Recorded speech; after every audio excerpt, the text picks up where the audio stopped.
ابن عباس سے کہ عمر رضی اللہ تعالی عنہ بدر کے شرکاء میں سے بزرگوں کے ساتھ مجھے بھی اپنے پاس حاضری کا موقع دیتے. تو بعض حضرات نے اپنے دل میں اس بات کو محسوس کیا کیونکہ ابن عباس کم عمر کے تھے، باقی سب بزرگ ان کے پاس بیٹھے ہوتے تھے جنہوں نے جنگ بدر میں شرکت کی، اور میں ابھی بچہ تھا تو وہ مجھے بھی بلا لیتے اگرچہ میں چھوٹا تھا.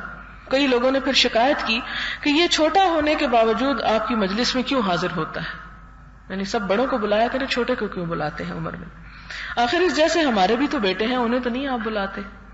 تو حضرت عمر نے فرمایا یہ ابن عباس اس خاندان کا ہے جہاں سے تم نے علم حاصل کیا تھا.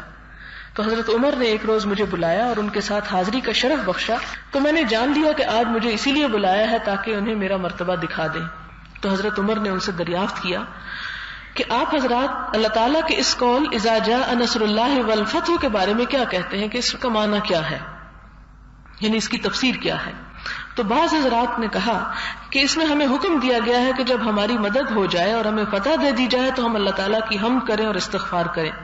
اور بعض لوگ چپ رہے اور کچھ نہ فرمایا. تو حضرت عمر نے مجھ سے فرمایا کہ اے ابن عباس کیا تو بھی ایسا ہی کہتا ہے؟ میں نے عرض کی کہ نہیں. فرمایا تو تم کیا کہتے ہو؟ میں نے عرض کیا یہ حضور صلی اللہ علیہ وسلم کی مدت عمر پوری ہونے کی طرف اشارہ ہے. اللہ تعالیٰ نے جو فرمایا اذا جاء نصر اللہ والفتح، اس میں حضور صلی اللہ علیہ وسلم کو اللہ تعالیٰ نے آگاہ فرمایا کہ یہ نصرت اور فتح آپ کی مدت عمر پوری ہونے کی علامت ہے. اس لیے آگے حکم فرمایا کہ آپ اپنے رب کی حمد کے ساتھ تسبیح کریں اور استغفار فرمائیں، یقیناً وہی توبہ قبول کرنے والا ہے. تو حضرت عمر رضی اللہ تعالیٰ عنہ نے میری بات سن کر فرمایا کہ جو کچھ تم کہہ رہے ہو مجھے بھی وہی معلوم ہے، یعنی تمہارا جواب درست ہے.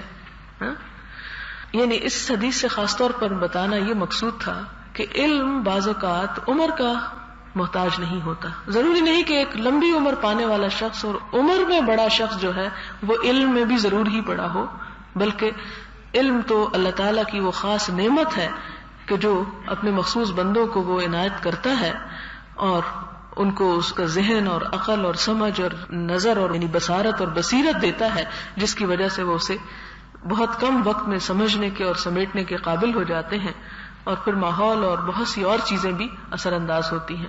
کیونکہ ابن عباس جو تھے وہ خاندان نبوت سے تعلق رکھتے تھے، اور ایسے بچوں کو بچپن ہی سے سننے، بیٹھنے، اٹھنے، جاننے کا موقع مل گیا، تو اس سے ظاہر ہے کہ ان کا علم ان لوگوں کی نسبت کہیں زیادہ تھا کہ جو اس ماحول سے محروم رہے.